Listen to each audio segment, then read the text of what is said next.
Hello, friends. On this glorious day in drink history, we are going full tiki. Or is it gin? Well, folks, considering that my guest is the epic Martin Cate, compelling arguments could be made for both. Mr. Cate is perhaps best known for his work bringing to life his vision for the legendary Smuggler's Cove in San Francisco, which added to its long list of awards by winning Best American Cocktail Bar last month at the 2016 Tales of the Cocktail Spirited Awards. Martin also recently launched another ridiculously inspired and ambitious bar in San Francisco called Whitechapel, which features the largest selection of gin in North America and brings to life the world of gin in a truly whimsical way. Now, if you're unable to visit Martin's bar creations in person because you are geographically challenged, you're in luck, because he recently wrote a book about Tiki called Smuggler's Cove, Exotic Cocktails, Rum, and the Cult of Tiki. And ladies and gentlemen, it is a spectacular and amazing and mind-blowing and beautiful and informative and just really, really, really well done book. So if you are a fan of Tiki, drinking, or just awesome stuff in general, as your attorney of cosmic righteousness, you should pick up a copy of this fine book. You will be glad that you did. Let's do this.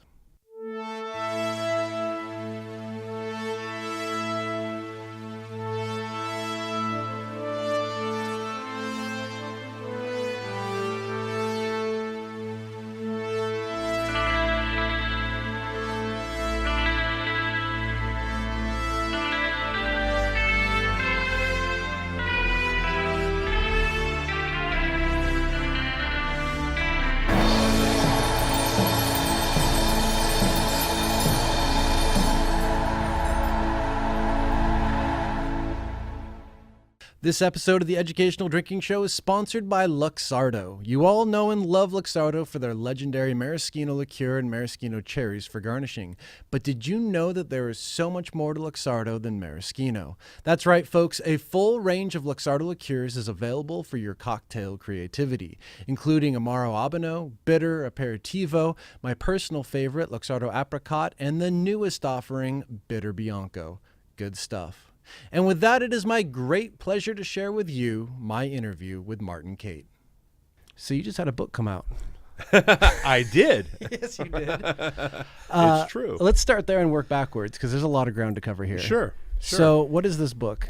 The book is called Smuggler's Cove, Exotic Cocktails, Rum, and the Cult of Tiki. And the whole idea was, we said, let's, when we got talked into doing a book, when we decided to sit down and do it, we said, well, let's not just do the usual, hi, we're Smuggler's Cove, here's some pictures of our cocktails, here's some of our cocktail recipes. We need to tell a bigger story. We want to put Smuggler's Cove in context with both rum and tiki culture, and the tiki revival. So we fought hard, we got extra pages added, and we made it into more of I hate to use this word, but kind of a holistic approach to what we do and about where we came from, why we look the way we do, why we make drinks the way we do. All of these elements came together. So we wanted to tell a backstory about tiki culture, tell the stories of Don Beach, Trader Vic, Steve Crane, these guys who were the pioneers of this cultural fad that lasted for decades in America, and then how we're following that, how the people who fell in love with it brought it back. At the same time, we wanted to talk about rum, and we wanted to talk about how rum is largely misunderstood, how we wanted to try to come up with a new categorization system to help consumers understand rum a little bit better. And that's why we got to 352 pages. And if the book bores you, it's 3 pounds. It's excellent for tenderizing chicken breasts. You can just I just got my copy today, about 3 hours ago. Okay. And my first impression is overwhelming. There is a lot of information. It is dense. It is not just a glamour project. We really wanted to give it really valuable content. Mm-hmm. And we really wanted to kind of preserve and protect a little bit about tiki culture and where we came from, mm-hmm. and why it looks like it does. This is kind of a big deal for you because when you think about tiki culture, you play mm-hmm. a very big role in it. And to make a statement like this, it's kind of a big deal. Did it turn out the way that you envisioned? I'm really happy with it. It really helped. I think we worked really closely with the designers and our editor over at 10 Speed Press, which was fabulous to work with. And we said, we want it to not, I don't want it to look glossy. I want it to have kind of a patina, just like Smuggler's Cove does. I wanted to have that patina of age that, we did matte finish. We made all the pages sort of a sepia print. I didn't want it to look shiny and sleek. I wanted it to look like the Tiki I love, which is lived in, which is natural fabrics, natural materials, real carvings, real art, real craftsmanship. And so we hired artists, we hired watercolor people, we hired graphic designers, we hired Tiki sculptors, we hired all these people to bring to the book more than just the cocktail recipes, but also the look and feel of the whole experience. And beyond the content itself, the look is stunning. The photography, everything about it is very thoughtful and very beautiful. Beautiful photographs from Dylan and Jenny. It's a husband and wife team out of Los Angeles. They've done some gorgeous work in the past. We were impressed with their portfolio. So we said we love their feel for lighting and composition, and we said, well, let's work together. But we also kind of nudged them in our direction a little bit, which is to say we wanted things to be. We didn't want drinks to be in isolation. We wanted so much of what this book is about. Thematically, this book is about putting the exotic cocktails in the context of Polynesian pop as a cultural movement in America. So we didn't want the drinks to be in isolation any more than we think, any more than they are in real life. We didn't want to put just the cocktail on the piece of reclaimed wood, and it's very austere and very nice. But in other words, we put a lot of crap around them. There's lots of knickknacks. There's lots of vintage ephemera, historic mugs, old rum bottles, things like that to help give a little context. Everything is kind of a still life in the book. Cocktail shots aren't as easy as they look, and to make them look inspired. It's really hard. Each one of those pictures is kind of every cocktail I look at in that book gives me a little twinge of like a little PTSD, twinge of 90 minutes per drink of staging and lighting and everything else. But that's because we were very fortunate to be working with perfectionists like Dylan and Jenny, who really wanted to just nail it. And one of my bartenders, Marco, was able to, we brought him on during the very long photo shoots, and he made everything to make sure that we were using the glass was polished. Everything was nothing's fake, nothing's colored water, nothing's just juice.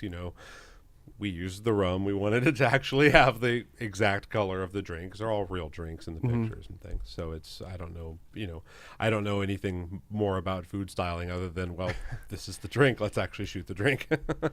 Now, for someone with as much experience and knowledge about Tiki culture, what did you learn from actually being forced to put all that into a book?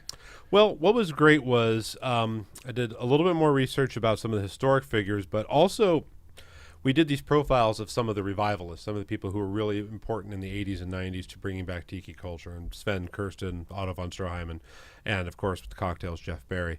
And so I spent hours and hours with each of them doing kind of an oral history project with each of them. We did. I sat down, in Sven's house or at Otto's or whatever else. We spent hours and hours talking to get really detailed backstory. We transcribed everything, edited it down for the book, but we have tons of great material and tons of great, blackmail material too, which is great. But we have, it was really fantastic to get more of their backstories, how they intertwined as they were, as they thought themselves at one point very isolated in this little pocket. They were all in Southern California and just always kind of fascinated to meet someone else who had this strange obsession, who would come along and say, "Oh, you like to collect these weird, ugly mugs too? Oh, me too. And I found these at this thrift store. And I do." So that really was really enlightening to see how it all kind of came together. And I think it helps people understand, who are reading it, who are new to Tiki, who might think Tiki is a joke or tacky or kitsch or any of these words that really make my skin crawl. That these are all the people who are really passionate about it and been passionate about it for almost 30 years now, don't think it's tacky or kitschy in the slightest. Think it's fascinating, think it's a real art movement, and think it's artistically important. How does it feel to be able to do this kind of primary research. I mean, 50 years from now, people are going to look back at this, and you're really, it sounds like capturing some of this stuff for the first time. What does it feel like to make that kind of contribution to the culture? Well, it feels. I'm really glad, it's particularly in terms of capturing the revival, because it's over 25 years old now, and to try to document that was important to me. A lot of the older stuff had been done already by historians like Sven Kirsten and Jeff Barry had talked about those, had talked about Don Beach and Steve Crane and Trader Vic, of course. Trader Vic talked about himself plenty. But to bring those to as wide an audience as possible, and to have a mainstream large publisher like this be able to get this out there, and I think it helps to again, it's about putting everything in context. It's about people who say, "Oh, Tiki, that's fun. Let's just go get a drink in a funny glass, and it's got an umbrella or whatever." Like, well, here's where it came from, and this is why it came from this, and here were the conditions in America and the cultural, mores that we were living in the 1930s that gave birth to this, that gave rise to this look and feel, and this fascination that Americans had with escape and getting away from it all, and running to an island and throwing off the shackles of Western culture and things like that. Has the reception to the book been what you expected? Yeah, been really positive and very really pleasantly just wonderful to read, and certainly a lot of nice reviews online and things. So it's been very gratifying. So let's go back. Where does your journey in beverage begin, really, as a professional? As a professional, or enthusiast? As an enthusiast, it starts initially with falling in love with my first tiki bar, which was in 1994, Trader Vic's in Washington, D.C. And well, just to reiterate this story a little bit, but it's in the book. But I had been living and working in Washington, D.C., and I had a coworker who said, let's go to Trader Vic's for drinks after work. And I said, great, what's a Trader Vic's? And he said, oh, it's great, you're gonna love it. It's crazy in there, and the drinks are as big as your head, and it's great. All right. So we went down, and it was in the basement of the Washington Hilton, which is this big, very imposing, very austere sort of marble and gray edifice. And this is a cold November night in the 90s, and it's just drizzly and miserable in DC. And you go in, and you go into this very austere hotel, and you go down to the basement, and then there's this entrance, and it's completely like nothing else in the hotel. All of a sudden there's these flickering torches, and there's these two giant tiki statues, and you walk in, and it's just this whole other world of tapa cloth and bamboo and lahala matting and pufferfish and all the exotic accoutrements of tiki. And it smells like gardenias, and it's just incredible. And I didn't know what any of it meant, but I just loved it. I just thought, I don't know what this is, but this is amazing. and what the hell is this doing in this Hilton? What is this? Why would this even be here? That got me fascinated. As the years went on, I started playing around, trying to learn what I could about the drinks, and reading other people's writing, reading old cocktail books, built a home tiki bar in '99 or so at our place in San Francisco. And we started just kind of playing around, and you'd get this recipe, and you'd say, okay, cool, here's a zombie. How do we make this? All right, well, let's go to shopping. And you go shopping, and you come back kind of shaken, and your wallet $200 lighter, and say, holy hell, what did I just have to buy to make a single drink? This is crazy. Why did I need 4 rums? And so you'd go make this drink, and you'd say, oh, this drink is wonderful, it's delicious, it's layered, it's complex, it's fresh. But why did I have to buy 4 rums? And so then you taste those 4 rums, and you say, okay, these 4 rums taste completely different. Why are they so different? And that's just the trip down the rabbit hole into trying to understand rum and where rum comes from, and why rum is the most diverse spirit category in the world. So that was kind of the beginning of it. I was a passionate home enthusiast, went to lots of tiki conventions, went out quite a bit with friends, made drinks, had parties, and then decided around 2004 to try to make my passion my profession, and that's where I gave up the day job and went full tiki. It was a bit scary. It was a frightening transition. My parents were highly nervous and suspicious, especially as I was taking the small inheritance I had from my grandmother's passing as seed money, ultimately, to start my first tiki bar. And they were like, I don't know, this is a really strange right turn, but I thought, no, this feels right. It's kind of a funny story. I had been laid off by this one company I had worked for, and as part of the severance package, they'd given me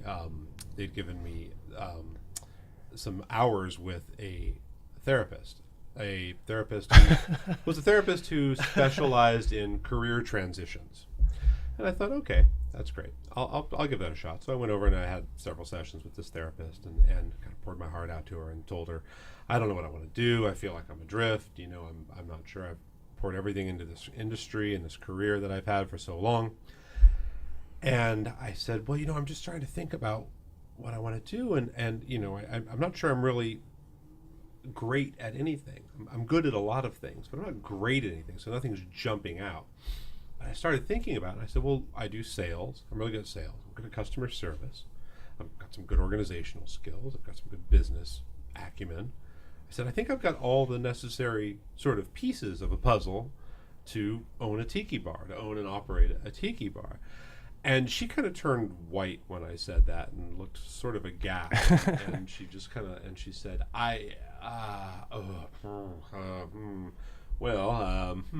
she said, I can't in good conscience really suggest that you open a bar. That doesn't sound very, responsible or something. And she said, have you thought about catering?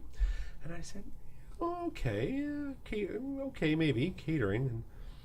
And it was just kind of funny, so I always mean to send her press clippings to her office periodically, but but it just oh no, not a bar, and certainly that was not a dissimilar reaction that I got from many banking institutions when I would talk to the loan desk. Oh, can I borrow some money to open a bar? Oh, sir, we don't get money to open bars. How horrifying.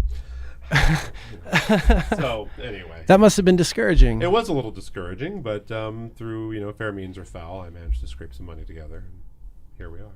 Absolutely. So perfect. One more second. I'm having to stop it. Okay.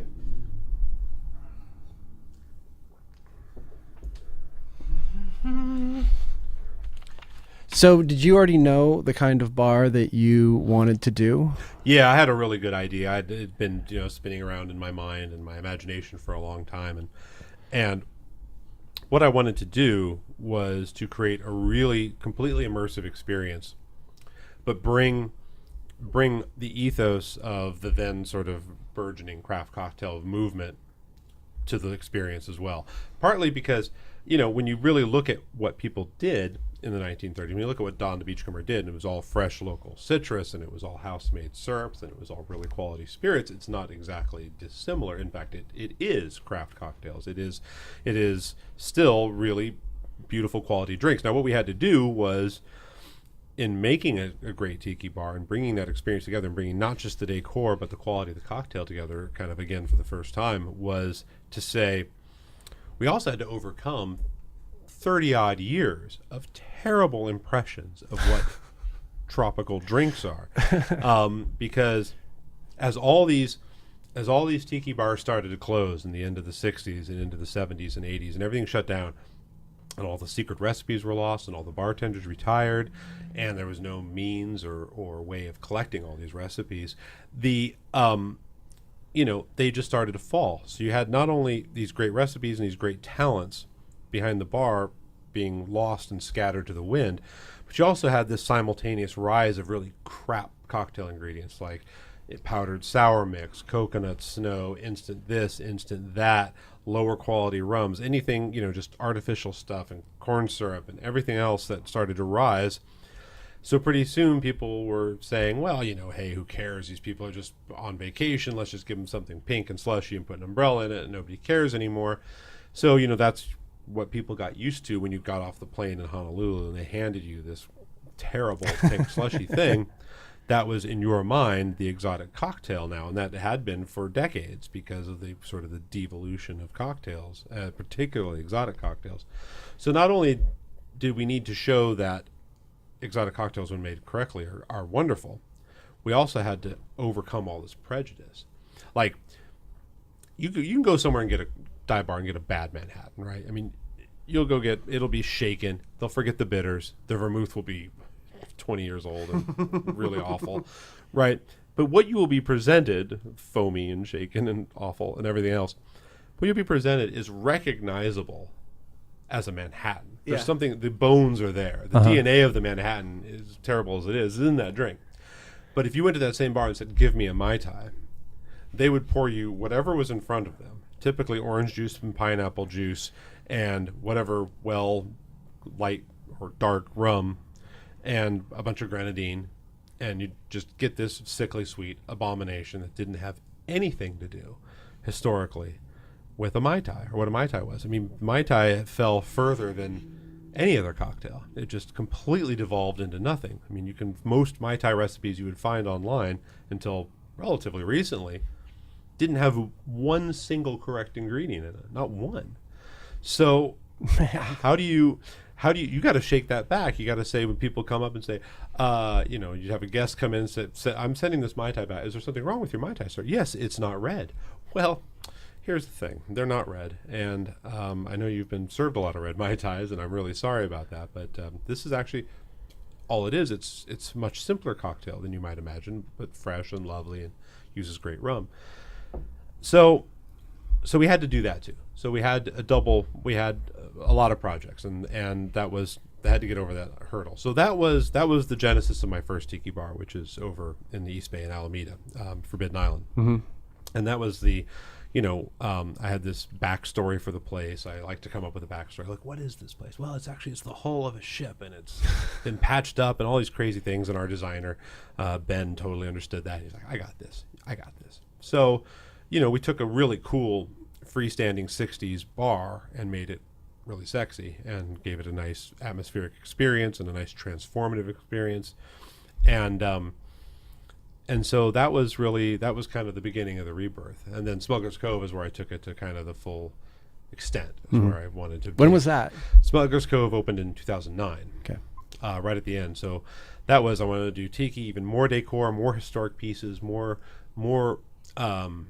classic items to give it that wonderful patina, that age, but also make it look like a great tiki bar. But it's also, tiki is telling a 40-year story of rum, and rum's a 300-year story. So I wanted Smugglers to tell more of rum's story. I wanted to go all the way back to colonial tavern drinks, Royal Navy drinks, pirate drinks, all these things that are all part of rum's story, the drinks of Prohibition era Havana. Modern mixology with rum. How do you what are we doing with rum today? What's happening now? Caribbean classics. How do Barbadians drink Barbadian rum in Barbados? What's different there? So that was the genesis of Smugglers, and I'm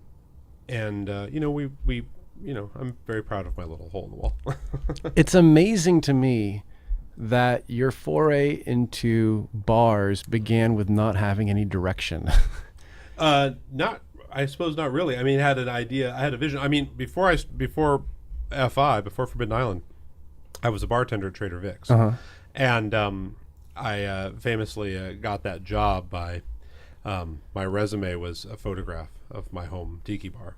That's all I'd ever done. So, I mean, I just showed up to the bar manager and I just slid it across the bar. I said, can I see your resume? Here you go.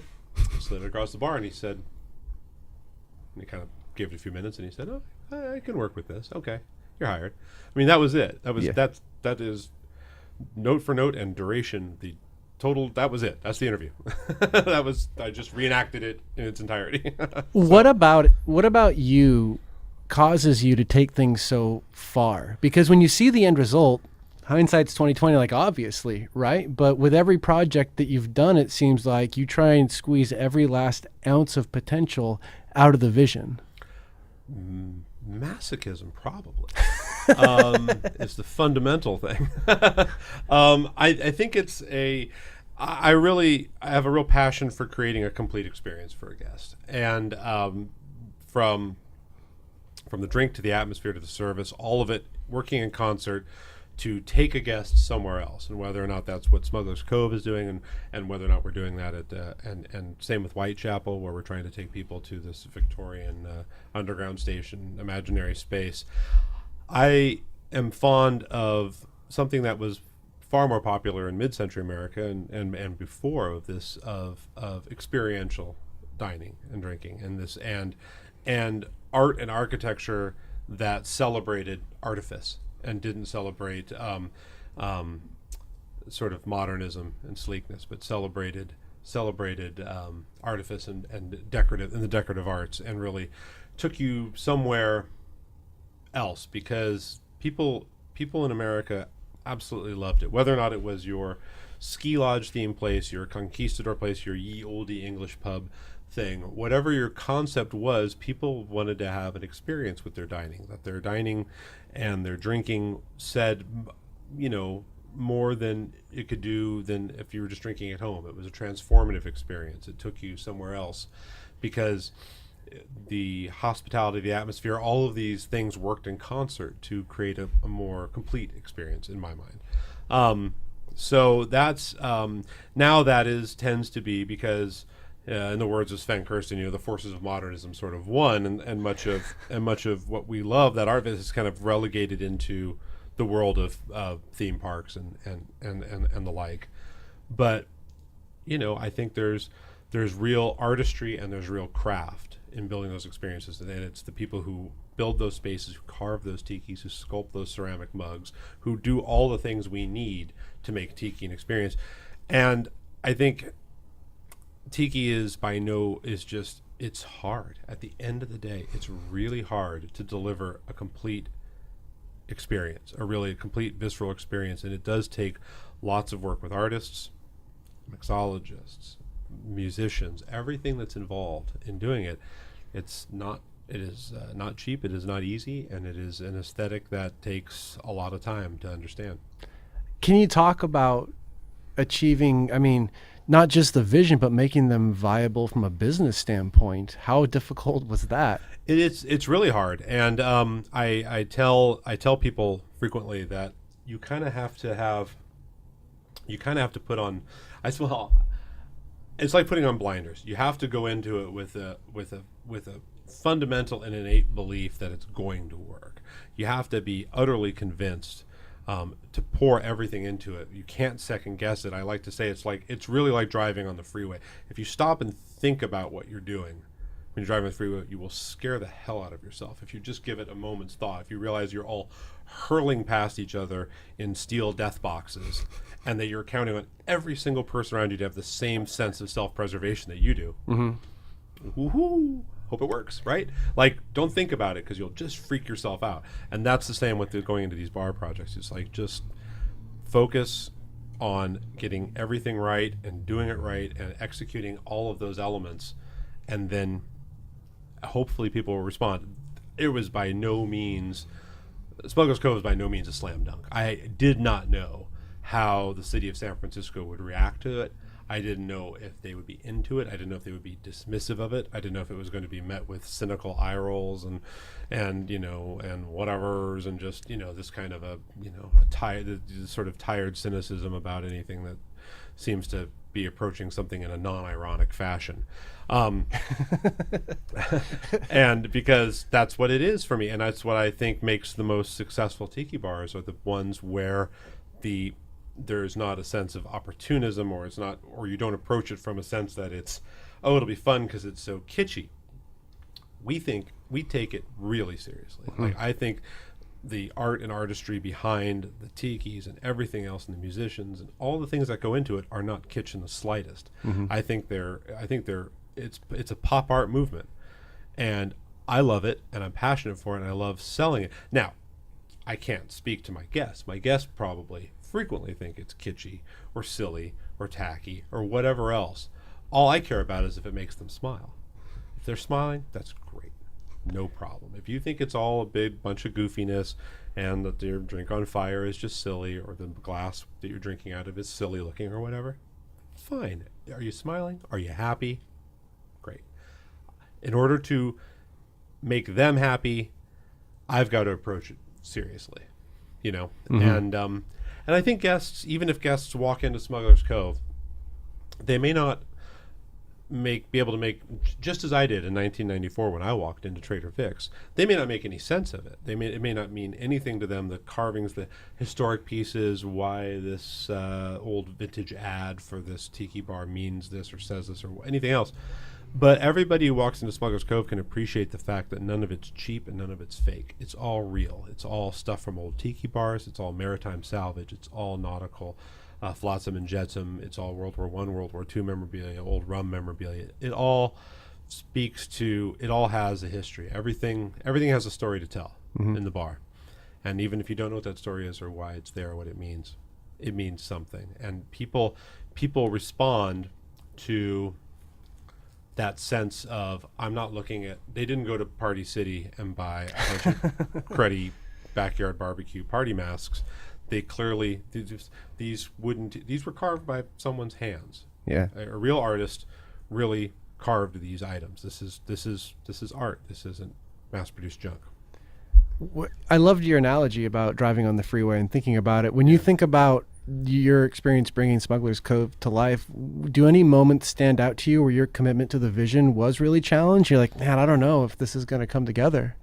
I can certainly remember feeling, I can certainly remember having a lot of anxiety in the first couple of weeks. I can remember feeling that there were external forces, certainly a few neighbors who were unhappy about our arrival, even though it had been a bar for 10 years and things like that.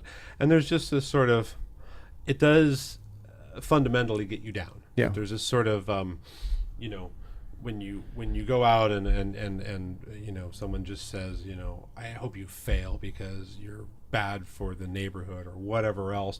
And there's this sense like, it just doesn't, it doesn't feel good to not be wanted. I mean, it feels terrible. Like there's a really kind of there were definitely a lot of nights where I'd lie awake at night and go, wow, I just tried to bring something fun to San Francisco and I'm hated for it in some circles. And I remember that just being, it gets you in your heart. I mean, and so I think, having to get over that and get past it and try to try to win some hearts and minds and things and try to say, no, here's what we're trying to do. And we're really trying to make something special here.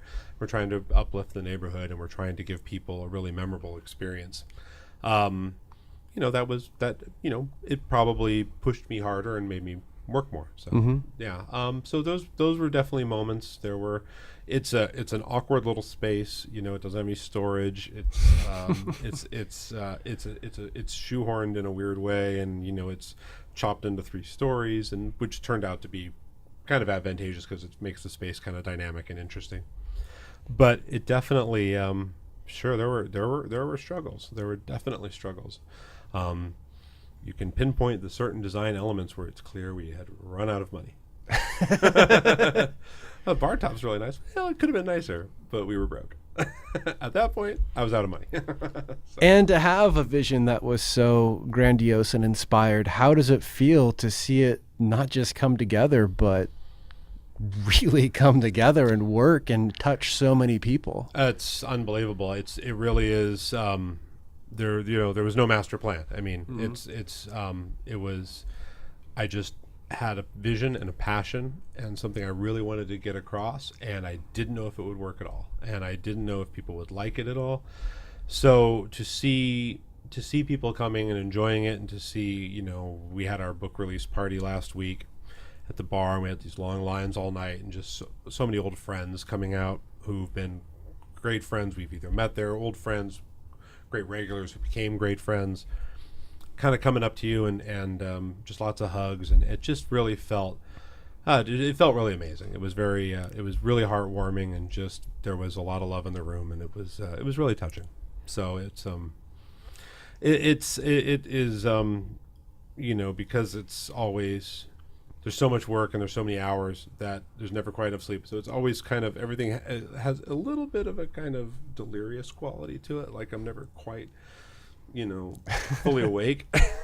So it always seems that it has a little bit of a dreamlike quality to it at times.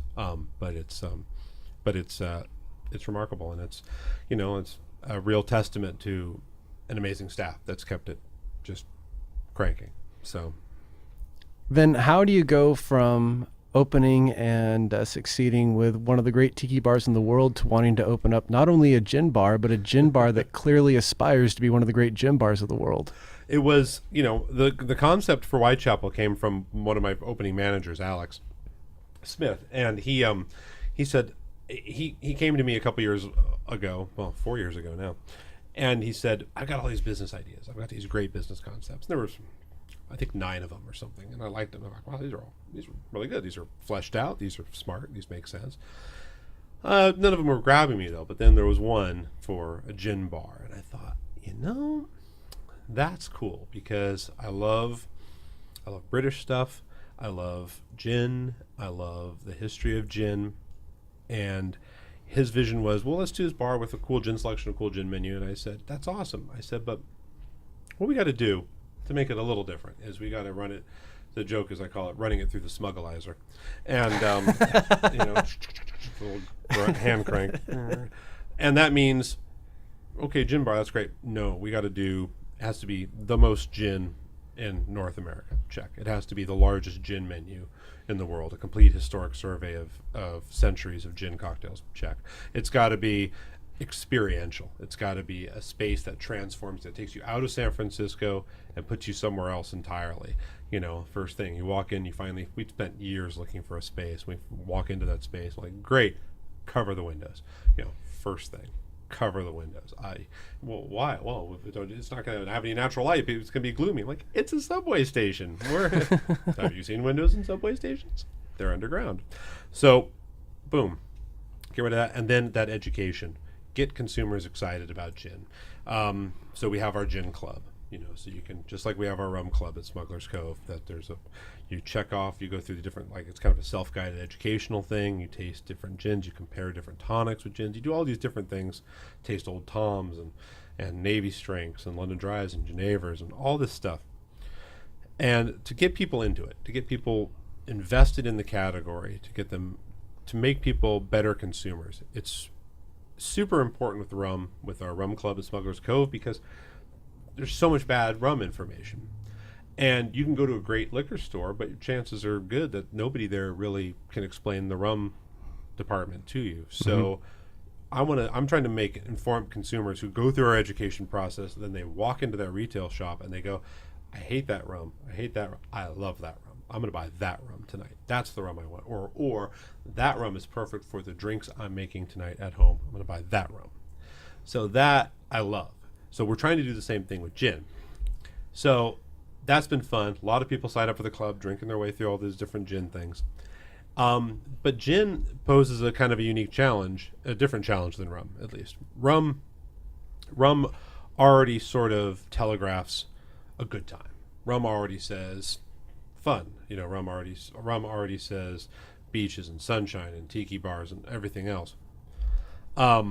Gin, on a good day, gin telegraphs kind of sophistication, elegance, polish, and things like that. On a bad day, might telegraph stuffiness, old-fashionedness. And so we're saying gin isn't stuffy or old-fashioned at all. Gin's a blast. Gin's crazy to work with. It's fun. It's engaging in cocktails. It does all kinds of different things in drinks. It's kind of magical the way gin works in cocktails. It's sort of when you put other ingredients in the gin together, neither of them taste like themselves anymore. It doesn't really taste like gin, and the juices don't really taste like those juices. It's just kind of alchemy with gin cocktails. It's becomes something else entirely. So I knew one of the challenges was, how do we make gin a good time? How to make gin fun? I mean, just to be honest, we think it's wonderful and we think it's fun to play with, but how do we make it a good time? Well, one way to make it a good time is to make a 1890s imaginary abandoned London Underground station and take people into a wild space that makes them kind of enjoy the gin, look around, and take in the eye candy and go, this place is crazy. This is a wild interior. This is a lot of fun. This is a departure from San Francisco. not that I want to leave San Francisco, but I just want to give a guest an experience. And so that's the genesis of Whitechapel. I thought, I mean, so while it's not tiki and while it's not rum, it's definitely taking the lessons learned of Smuggler's Cove and the philosophies of Smuggler's Cove and transplanting them into a completely different environment. You do business in other cities as well. What about San Francisco is unique in your mind about it being a canvas for your bar concepts? San Francisco, I think, is what's special about San Francisco is the amount of creativity in such a small space. In the culinary side, in the kitchens, and in the bars, there's just a tremendous amount of creativity in a really nice compact space that people can really get around and enjoy. It's easy to take public transit everywhere, experience a lot of San Francisco, to go on remarkable food and drink crawls, as it were, around the city. And just that it has for years now just really attracted really innovative chefs and beverage directors. And that's what's such a blast. I love that. And that's, not to say that, I mean, every city in America, let's just be honest, every city in America has some great food options now. It's spread. Maybe you don't have, the only thing you can really harp on a city for is say, well, this city doesn't have as many great food options as they could for its population base, but it doesn't mean that there aren't great food options. It's everywhere.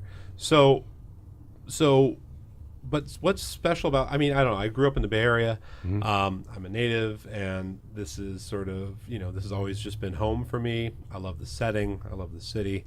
I love the feel of the place. So, I don't know. I feel like we can, it's not an easy place to run a business like this, though. Mm-hmm. It is challenging. It's expensive. It is very hard, but I just feel like the rewards are there. There's really, really nice people. Our guests are fantastic. They're interesting. They're engaged. Since 2000, in the 10 years since I've been doing this professionally, we've just seen smarter and smarter and smarter guests in terms of just their level, their informed level about spirits and food. They want to try new things. They want to be adventurous. They want to do, hey, what's this weird drink? Let me see this. What's on your specials? Or what's a new gin? What new gin did you get this week? Or what new rum did you get this week? So you've got a great clientele, mm-hmm. and that's special too. And what's next for you? Sleep. 2017, year of sleep. Watch. Just like that. Yeah. What's next, far more urgently and coming soon, is a brand new bar in San Diego. So I'm doing a. It sounds nothing like sleep. It's not. It sounds like it's the complete opposite of sleep. Sleep was 2017. Okay. 2016 still has yet to see the debut of my next project, which is a tiki bar in San Diego called False Idol, that I'm working with the Consortium Holdings Group on. They're the folks behind amazing properties like Polite Provisions, Noble Experiment.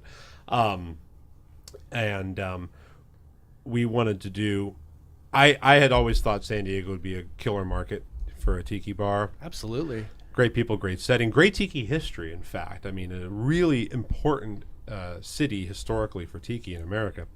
And I started kind of swimming around, sniffing around, thinking about a spot a couple of years ago, and I've found out the Consortium Holdings crew was doing the same thing, so I just kind of reached out and said, why don't we just do this together? I think it'll be really fun. So it's under construction now. It's going to be a beautiful space. It's so cool.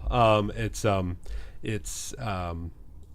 small, intimate, but super transformative, super escapist. Like, it's going to be a blast. It's really, really cool spot. So excited about that. Outstanding, and congratulations on the book. Thank you so much. Saying it's absolutely beautiful, and I can't wait to dig into it. Thank you. Very thankful to have you as a local cocktail hero here. So I look forward to hopefully doing this again, and appreciate the time. And here's to many more adventures to come. Chin chin. Thank you, Alan. There we go.